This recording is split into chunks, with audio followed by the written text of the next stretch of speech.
উত্তর পূর্ব বঙ্গোপসাগরের বুকে প্রচণ্ড গতি নিয়ে ঘুরতেছে গভীর নিম্নচাপ। আঘাত আনতে পারে বাংলার উপকূলীয় অঞ্চলে। জেলায় জেলায় শুরু হতে পারে মাঝারি থেকে ভারী বৃষ্টি। আজ ভোর সকাল থেকে চট্টগ্রাম বিভাগের অধিকাংশ এলাকায়, খুলনা, বরিশাল, রাজধানী ঢাকা বিভাগের বেশ কিছু এলাকায়, এছাড়া রাজশাহী, রংপুর, ময়মনসিংহ বিভাগের অধিকাংশ এলাকায় শুরু হয়ে গেল ভয়াবহ আকারে ভারী বৃষ্টি। তো আজ বৃহস্পতিবার 24শে জুলাই থেকে শুরু করে আগামীকাল শুক্রবার, শনিবার কেমন থাকতে চলছে বাংলাদেশ থেকে শুরু করে ভারতের পশ্চিমবঙ্গের একাধিক জেলার আবহাওয়া, দেশের উত্তরাঞ্চল সহ দক্ষিণাঞ্চল, এছাড়া উত্তরবঙ্গ, আসাম, ত্রিপুরা, মেঘালয় সহ বাংলাদেশের 64টি জেলার মধ্যে কোন কোন জেলার আবহাওয়ার পরিস্থিতি কেমন থাকবে, ভয়াবহ ভারী বৃষ্টি এবং বন্যার সতর্কতা কোন কোন জেলাগুলোর উপর রয়েছে তা সম্পূর্ণভাবে আপনাদেরকে জানানো হবে ভিডিওটির মাধ্যমে। জানতে হলে ভিডিওটি শেষ পর্যন্ত দেখবেন, ভালো লাগলে লাইক করবেন। সবার আগে গুরুত্বপূর্ণ আবহাওয়ার খবর পেতে চ্যানেলটি সাবস্ক্রাইব করে পাশের বেল বাটনে ক্লিক করে রাখবেন। আর ভিডিওটি কোন জেলা থেকে সরাসরি লাইভ দেখছেন কমেন্ট করে জানিয়ে দিন। দর্শক বন্ধুরা, এই মুহূর্তে অপগ্রহ স্যাটেলাইট ইমেজের উপর আমরা চলে আসলাম। দেখতে পাচ্ছি আজ কিন্তু সমগ্র বাংলাদেশ জুড়ে কিন্তু একেবারে ভয়াবহ মেঘ কিন্তু ছেয়ে গেছে। খুলনা বিভাগের বেশ কিছু এলাকায় শুরু হয়ে গেল বৃষ্টি। দেখুন খুলনা, তারপর এখানে বরিশাল, চট্টগ্রাম বিভাগের উপর হালকা মাঝারি মেঘ রয়েছে। ঢাকা বিভাগে একেবারে ভারী মেঘ রয়েছে এবং ময়মনসিংহ এবং রাজশাহী বিভাগে একেবারে ভারী মেঘলা আকাশ। তারপর রংপুর বিভাগের বেশ কিছু এলাকায় আকাশ একেবারে ভারী মেঘাচ্ছন্ন হয়ে যাচ্ছে।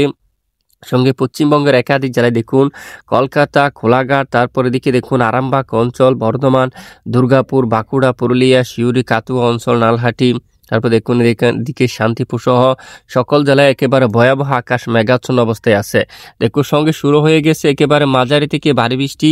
এরই মধ্যে দেখুন আপনারা এখানে এই যে চট্টগ্রাম বিভাগের কিছু কিছু এলাকায় বৃষ্টিপাত শুরু হয়ে গেছে হালকা মাঝারি, যে চট্টগ্রাম এদিকে, তারপর ফটিকছড়ি, এখানে কিছু কিছু অঞ্চল জুড়ে বা সন্দ্বীপের দিকে মতিরহাট, এদিকে বরিশাল, ঝালকাঠি, পটুয়াখালী, পিরোজপুর, মঠবাড়ি অঞ্চল এবং এখানে ভারী বৃষ্টিপাত চলমান রয়েছে। দেখুন বজ্রসহ ব্যাপক আকার বৃষ্টিপাত কিন্তু শুরু হয়ে গেছে। অন্যদিকে শিবনগর, সুন্দরবন এই অঞ্চলে, মংলা, তারপর শ্রীকান্তাপুর, তারপর এদিকে সাতক্ষীরা অঞ্চল, তারপর এখানে খুলনা, তারপর অভয়নগর, দেখুন নড়াইল, যশোর, করসাদপুর এলাকা, দামোহদা, তারপর আলমডাঙ্গা, মেহেরপুর সকল জেলায়, তারপর এখানে ভেড়ামরা, তারপর পাবনা সহ এখানে পাংশা, বালিয়াকান্দি শুরু হয়ে গেল মাঝারি থেকে ভারী বৃষ্টি। মাগুড়া, তারপর এখানে মকসুদপুর, ফরিদপুর, দোহার, শিবচর, তারপর মুন্সিগঞ্জ, ঢাকা, এদিকে দেখুন ধামরাই, তারপর এখানে নাগারপুর, বেড়া, বাঙ্গুড়া, সিরাজগঞ্জ, তারপর এখানে টাঙ্গাইল, কালিহাটি, জলকাত্র, ময়মনসিংহ, তারপর এদিকে নালিতা, বাড়ি, ফুলপুর অঞ্চল, নেত্রীগুনা সহ এখানে বেশ কিছু এলাকায় ভয়াবহ আকারে শুরু হয়ে গেছে মাঝারি থেকে ভারী বৃষ্টি। এছাড়া ভারতের পশ্চিমবঙ্গের এদিকে দেখুন চন্দননগর, তারপর হাবড়ার দিকে চাকদা, তারপর পান্ডুয়া, বর্ধমান, আরামবাগ, তারপর শান্তিপুর, তারপর এখানে কৃষ্ণনগর এই এলাকায় বৃষ্টিপাত শুরু হয়ে গেছে। পরবর্তীতে মেহেরপুর, তারপর বেলডাঙ্গা, এদিকে আরও বেশ কিছু এলাকায়, রাজশাহী বিভাগের অনেক এলাকায় শুরু হতে পারে বৃষ্টি। মাঝারি থেকে একেবারে ভারী বৃষ্টিপাত শুরু হওয়ার সম্ভাবনা থাকছে। তো আপাতত বঙ্গোপসাগরে একেবারে দেখুন গভীর এই যে লঘুচাপটি অবস্থান করছে এখানে, যার কারণে বাতাসের যে গতিমাত্রা এখানে মধ্য বঙ্গোপসাগর খুবই উত্তাল রয়েছে। ঘন্টায় প্রায় 80 কিলোমিটার বেগে দমকা বাতাস কিন্তু বয়ে যাচ্ছে। আগামী 24 থেকে 48 ঘন্টার মধ্যে উত্তর বঙ্গোপসাগরে কিন্তু উত্তাল হতে যাচ্ছে, যার কারণে বাংলাদেশ আবহাওয়া অধিদপ্তর থেকে 3 নম্বর সতর্ক সংকেত দেখাতে পারে আবারও নতুন করে। তো সকল মাছ ধরা নৌকা ও ট্রলারগুলোকে উপকূলের কাছাকাছি সাবধানে চলাচল করতে বলা হচ্ছে। তো দেখুন এই গভীর নিম্নচাপটি ধীরে ধীরে আরও উত্তর পূর্ব দিকে অগ্রসর হয়ে আগামী দেখুন শুক্রবার 25শে জুলাই নাগাদ এটি সরাসরি দেখুন প্রায় বাংলাদেশের উপকূলীয় অঞ্চল গা ঘেঁষে কিন্তু এখানে খুলনা এবং বরিশাল বিভাগের উপর দিয়ে কিন্তু আসতে পড়তে পারে। এদিকে এরই ফলে ঝড়ো হাওয়া, দমকা বাতাস শুরু হতে পারে সন্দ্বীপ, হাতিয়ার উপর প্রায় ঘন্টায় 50 কিলোমিটার উপরে, লালমোহন, বুরহানুদ্দিন সকল এলাকায় 50 কিলোমিটার উপরে কিন্তু দমকা ঝড়ো হাওয়া কিন্তু শুরু হতে পারে। আর এদিকে দেখুন কুতুবদিয়া থেকে শুরু করে চকরিয়া, তারপর মহেশখালী সহ সকল জেলার উপর ব্যাপক আকারে দমকা ঝড়ো হাওয়া কিন্তু শুরু হতে পারে। সঙ্গে হালকা থেকে মাঝারি এবং কিছু কিছু এলাকায় ভারী বৃষ্টিপাত হওয়ারও সম্ভাবনা থাকবে।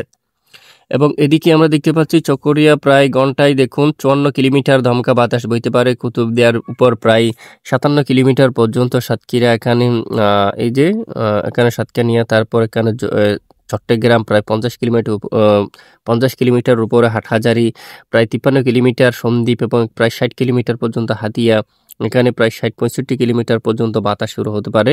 মতিহার সহ এখানে সকল জেলায় একেবারে প্রচণ্ড আকারে দমকা ঝড়ো হাওয়া কিন্তু শুরু হতে পারে এবং সঙ্গে শুরু হতে পারে মাঝারি থেকে একেবারে ভারী বৃষ্টি। এবং কোন কোন জেলায় কীরকম বৃষ্টিপাতের সতর্কতা রয়েছে আমরা দেখিয়ে দিচ্ছি। তো আগামী 27শে জুলাইও বাংলাদেশের দক্ষিণাঞ্চলে ভারী বৃষ্টিপাতের সতর্কতা রয়েছে। তো আমরা দেখতে পাচ্ছি এই নিম্নচাপের ফলে আগামীকাল শুক্রবার 25 জুলাই থেকে এখানে ভয়াবহ আকারে ভারী বৃষ্টিপাত শুরু হতে পারে। সঙ্গে এদিকে দেখুন খুলনা বিভাগের অনেক এলাকায় মংলা, শ্রীকান্তাপুর, তারপর এখানে দেখুন শিবনগর অঞ্চল, তারপর এখানে এই যে বাগেরহাট অঞ্চল, তারপর খুলনা, এদিকে টুঙ্গিপাড়া, তারপর গোপীনাথপুর, এদিকে মকসুদপুর এবং এদিকে শিবচর এলাকা এবং দোহার সকল এলাকায় একেবারে ভয়াবহ আকারে ভারী বৃষ্টি হওয়ার সম্ভাবনা থাকবে এবং নিম্নচাপটি ধীরে ধীরে স্থলভাগে প্রবেশ করতে পারে, যার জেরে বাংলাদেশের আরও বিভিন্ন এলাকায় হালকা থেকে মাঝারি এবং কিছু কিছু এলাকায় একেবারে ভারী বৃষ্টিপাত শুরু হওয়ার সম্ভাবনা থাকবে। এই বৃষ্টির কারণে দেশ থেকে চলমান ব্যবসা, অস্বস্তিকর গরম কিন্তু একেবারে কমে যাওয়ার সম্ভাবনা থাকবে এবং এটি সরাসরি ভারতের পশ্চিমবঙ্গের উপর অবস্থান করতে পারে এবং এদিকে দেখুন ব্রাহ্মণপাড়া, বেলদা, তারপর এদিকে সকল জেলায় একেবারে মাঝারি থেকে ভারী বৃষ্টিপাত শুরু হতে পারে। চাকুলিয়া, জামশেদপুর, মৌরি, পুরুলিয়া এই এলাকায় কিন্তু মাঝারি থেকে ভারী বৃষ্টি শুরু হতে পারে। অন্যদিকে কলকাতা সহ এবং এদিকে দেখুন বারুইপুর এলাকা, জিয়ানগর, মাজিলপুর, তামলুক এবং কুলাঘাট, উলুবেড়িয়া এই অঞ্চল, হালদিয়া, গোসাবা অঞ্চল, তারপর এদিকে হাবড়া, চাকদা, বাঙ্গুন সহ এই সকল জেলায় কিন্তু মাঝারি থেকে ভয়াবহ আকারে ভারী বৃষ্টিপাত শুরু হওয়ার সম্ভাবনা থাকবে এবং আগামী শনিবার 26শে জুলাই উপকূলীয় অঞ্চলে বৃষ্টিপাত শুরু হতে পারে।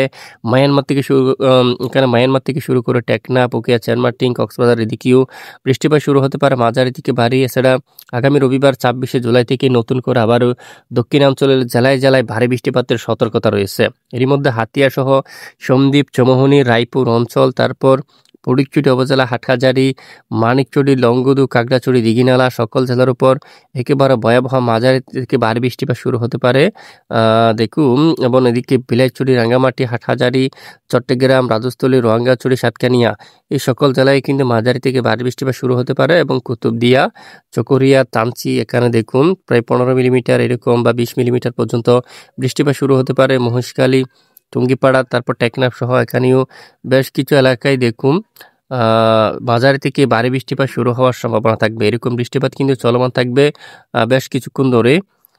দেখুন এদিকে অনেক এলাকায় এই যে চট্টগ্রাম বিভাগের উত্তরে পাহাড়ি ও বেশ কিছু এলাকায়ও মাঝারি থেকে একেবারে ভারী বৃষ্টিপাত শুরু হতে পারে আগামী 27শে জুলাই থেকে। দেখুন এ হচ্ছে মূলত ভারী বৃষ্টিপাতের সতর্কতা এবং সোমবার 28শে জুলাই নাগাদও বাংলার দক্ষিণ উপকূলীয় অঞ্চল জুড়ে ব্যাপক আকারে মাঝারি থেকে ভারী বৃষ্টিপাতের ভয়াবহ আকারে সতর্কতা রয়েছে, যার কারণে এখানে ফেনী সহ এখানে চট্টগ্রাম বিভাগের অনেক এলাকায় বিশেষ করে আবারও বন্যার পরিস্থিতি তৈরি হতে পারে এবং পাহাড় ধস হতে পারে। এখানে ভারী বৃষ্টি এবং উজানি পানির ঢলে কিন্তু নিম্ন অঞ্চল কিন্তু অলরেডি আবারও নতুন করে প্লাবিত হতে পারে। তো বন্যার সতর্কতা দিয়েছে অলরেডি বন্যার সতর্কীকরণ কেন্দ্র।